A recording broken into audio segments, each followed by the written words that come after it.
अस्सलाम वालेकुम। उम्मीद है आप खैरियत से होंगे। बहुत बहुत शुक्रिया आपके फीडबैक का।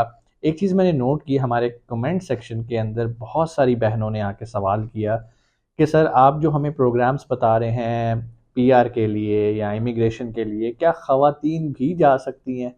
तो मैंने कहा इस पे एक वीडियो बना लेते हैं ताकि आप लोगों के जितने भी सवालात जो भी आप लोगों ने पूछे हैं वो क्लियर हो जाएँ।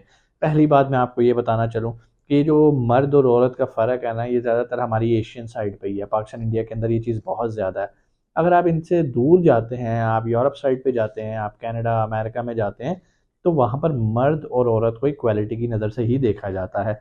मकसद सिर्फ़ ये है कि कोई भी अगर प्रोग्राम है, कोई भी इमिग्रेशन प्लान है, प्रोग्राम है, अगर आप उसके क्राइटेरिया पे पूरा उतरते हैं और आपकी एप्लीकेशन में कोई भी फॉल्ट नहीं है और कोई चीज़ मिसिंग नहीं है, तो दुनिया की कोई भी ताकत आपको इमिग्रेशन लेने से नहीं रोक सकती।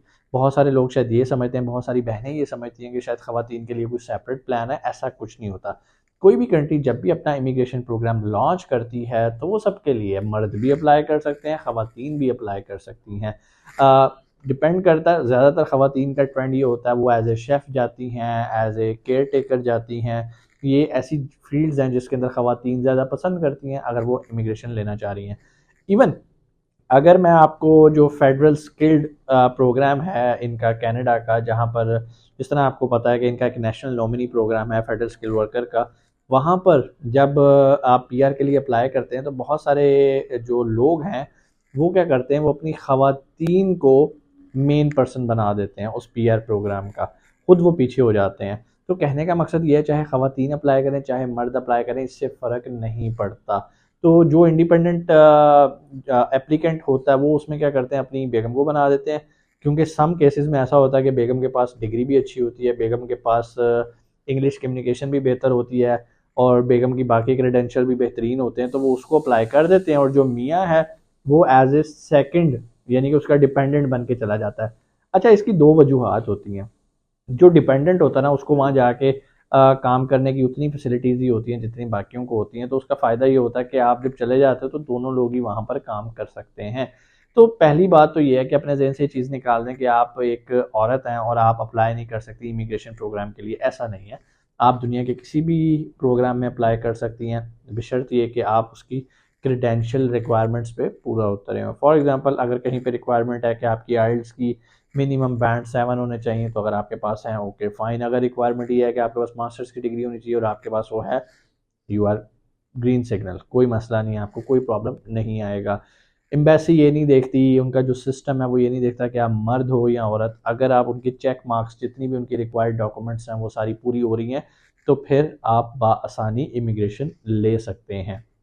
अब अगला सवाल आता है कि सर ख़वातीन को यूजुअली किन कंट्रीज़ में जाना चाहिए? भाई ये देखो, ये टोटली आप पर है। बहुत सारी ख़वातीन ये भी बात करती हैं कि हमें क्या हम पढ़ने के लिए जा सकते हैं? तो बिल्कुल जा सकते हैं। मेरी बहुत सारी बहनें ऐसी हैं जो कि ऑलरेडी बहुत सारे कंट्रीज़ में बैठी हुई हैं। फॉर एग्ज़ाम्पल, अगर आप मेडिकल करना चाह रहे हैं तो आजकल उज़्बेकिस्तान के अंदर बहुत अच्छा मेडिकल जो है वो आपको डिग्री मिल रही है, एजुकेशन मिल रही है, जो कि पाकिस्तान में भी उसकी एक इज़्ज़त है, वर्थ है। तो बहुत सारे स्टूडेंट्स इस टाइम, अभी इंटर के एग्ज़ाम्स हुए हैं जैसा कि आपको पता है, तो बहुत सारे लोग अप्लाई कर रहे हैं। कहाँ पर अप्लाई करें? उज़्बेक यूनिवर्सिटी के अंदर एज़ ए मेडिकल स्टूडेंट, तो आप वहाँ पे जा सकते हैं। आप कनाडा के अंदर जा सकते हैं, आप जर्मनी के अंदर जा सकते हैं, आप स्वीडन के अंदर जा सकते हैं। उनके बहुत ज़्यादा स्कॉलरशिप आए होते हैं। तो इवन हमारे ही सराउंडिंग के अंदर हमारे बहुत सारे कॉन्टैक्ट्स ऐसे हैं जो कि इस टाइम कोई स्वीडन बैठा हुआ है, कोई जर्मनी बैठा है। किस पे? स्कॉलरशिप पे। स्कॉलरशिप पे गए हैं, पढ़ रहे हैं, पढ़ाई पूरी की, वहीं पर जॉब ऑफ़र हो गई। तो बड़े आसान तरीके हैं, इससे इसका कोई ताल्लुक नहीं है कि आप मर्द हो या औरत। बात ये है कि अगर आप शार्प हो, कॉम्पिटेंट हो, तो इन ममालिक को तो कॉम्पिटेंट लोग चाहिए बेसिकली, जो कि उनके मुल्क के अंदर आएँ, काम करें, उनकी इकॉनमी को बेहतर करें। तो अगर आपके अंदर पोटेंशियल है, आपके अंदर स्किल है, आप शार्प हो, तो दुनिया की कोई ताकत आपको नहीं रोक सकती। ख़वातीन के लिए जो ईज़ी ट्रैक होता है, मैं तो यही रिकमेंड करता हूँ कि भाई जब आपने यहाँ पर पाकिस्तान में बैचलर्स कर लिया, तो मास्टर्स के लिए आप स्कॉलरशिप अप्लाई करो और ज़रूर जाओ वहाँ पर। बहुत सारे पेरेंट्स ये चीज़ डरते हैं, परेशान होते हैं, जी बाहर का माहौल बड़ा ख़राब है। तो भाई इस टाइम पाकिस्तान का माहौल कौन-सा अच्छा है? कौन-सा बुरा काम इस मुल्क के अंदर नहीं हो रहा? अगर आप सराउंडिंग में देखें, जो लोग, मैं आप लोगों को जो बात बताना चाह रहा हूँ, आप लोग मेरी बात समझ जाएँगे इशारतन। यहाँ पर कौन-सा फ़ाहिशी का अड्डा नहीं बना हुआ? क्या हमारे मुल्क में क्या ये चीज़ें आम नहीं होती जा रही? हर चीज़, हर बुराई आम होती जा रही है।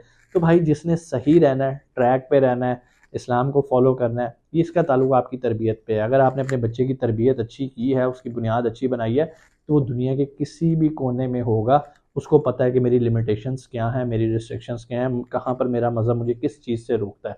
तो इस चीज़ की परेशानी छोड़ दें, अल्लाह का नाम लें और अपने बच्चों को जाने दें, दुनिया देखने दें। जब वो दुनिया फिरेंगे, दुनिया घूमेंगे, उन्हें पता चलेगा कि वेयर वी स्टैंड, हम कहीं पर भी स्टैंड नहीं करते, बीइंग ए पाकिस्तानी हम कहीं स्टैंड नहीं करते। तो मैंने बहुत सारे ऐसे लोगों को देखा है जिनकी बेटियां कनाडा पढ़ रही हैं, स्वीडन में पढ़ रही हैं, जर्मनी में पढ़ रही हैं, लेकिन वो हिजाब लेती हैं, वो बापर्दा हैं, बापर्दा तरीके से पढ़ रही हैं। आपको वहाँ पर कोई मसला है, किसी आप सऊदीया के अंदर बहुत सारी यूनिवर्सिटीज़ हैं, आप वहाँ पढ़ने जा सकती हैं। तो इट डिपेंड्स, इसका इससे कोई ताल्लुक नहीं है कि बाहर जाएगा तो बच्चा ख़राब हो जाएगा। ये सिर्फ हमारी सोच होती है। बाहर जाके वो बच्चे ख़राब होते हैं जिनकी बुनियादें ख़राब होती हैं, जिनमें आपको डाउट होता है कि मेरी तरबियत में कोई कमी है। फिर आप डरो। अगर आपको लगता है कि मैंने अपने बच्चों की तरबियत सही नहीं की या आपने कोई नवाला गलत खिलाया है, तो फिर आपको वाक़ई डरना चाहिए। आपको वाक़ई ये सोचना चाहिए कि बच्चे बाहर जाके क्या कुछ कर सकते हैं। अदरवाइज़ अगर आपकी तरबियत अच्छी है और बच्चे बालिग हैं, तो फिर मेरा नहीं ख्याल, उन्हें उड़ने दें, उन्हें देखने दें दुनिया कहाँ पर है, ताकि जो आपने उन्हें अच्छाई बताई है वो देख सकें कि यार हाँ, ये अच्छा है, ये बुरा है। अच्छाई और बुराई में उन्हें फ़र्क करना खुद ही आ जाएगा। पढ़ेंगे बाहर, उनका एक सोचने का अंदाज़ बदलेगा। पढ़ाई इंसान को शऊर देती है। बहुत सारे लोग मेरे से ये क्वेश्चन करते हैं, मैंने कहा चलो आज मैं इसको डिस्कस कर देता हूँ कि सर हमें स्किल सीखना चाहिए, स्किल सीखना चाहिए, पढ़ाई में कुछ नहीं रखा। मुझे एक बात बताओ, जितने तरक्की याफ्ता ममालिक हैं, कभी आपने गूगल पे जाके देखा कि वहाँ पर शरह तालीम क्या है, कितनी लिटरेसी रेट है? तो आपको पता चलेगा कि हर कंट्री के अंदर मोर देन 95% लोग पढ़े लिखे मौजूद हैं। तो क्या वो तरक्की याफ्ता मुल्क है या नहीं? अब मैं पाकिस्तान की बात करता हूँ, तो पाकिस्तान के स्टैट्स भी आप जाके देख लो। यही वजह है कि उन लोगों को हर टाइम बाहर से स्किल्ड वर्कर्स की ज़रूरत होती है, क्योंकि वो खुद तो पढ़े लिखे हैं, और पढ़े लिखे हैं और अमीर हैं। उन्हें ज़रूरत नहीं है स्किल सीखने की, तो वो हम जैसे गरीब लोगों से, गरीब ममालिक से स्किल्ड वर्कर्स लेते हैं, और हम बड़े हुए हुए हुए मेरा कनाडा इमिग्रेशन हो गई भाईजान। किस फील्ड में हुई है भाई? स्किल्ड में। तो भाई आप अगर स्किल सीख के जा रहे हो, आप ड्राइवर हो, तो ये कोई बहुत बड़ा कारनामा नहीं है।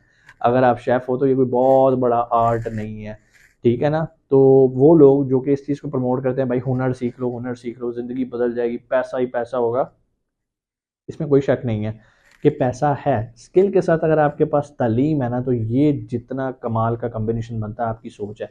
लेकिन अगर आपके पास तालीम नहीं है, आपके पास सिर्फ पैसा है, तो वो पैसा आपके किसी काम नहीं आने वाला। शायद वक्ती आपको बहुत फ़ायदा दे रहा हो, लेकिन आपके वो किसी काम नहीं आने वाला, अगली नस्ल के तो बिल्कुल भी नहीं आने वाला। उसकी वजह ये है कि जब आपको तालीम होती है ना आपके पास, आपको चीज़ें प्लान करना आती हैं। मैं बहुत सारे ऐसे लोगों को जानता हूँ जो कि शायद बहुत पैसा कमा रहे हैं, बहुत पैसा कमा रहे हैं, लेकिन उन्हें समझ नहीं आती कि हमने खर्च कैसे करना है, उन्हें समझ नहीं आती हमने मैनेज कैसे करना है। इसे एसेट मैनेजमेंट कहते हैं ना, क्यों? तालीम ही नहीं है ना, कभी इतना पैसा देखा ही नहीं, नए नए अमीर हुए हैं, उन्हें समझ नहीं आ रही इस पैसे से क्या करें।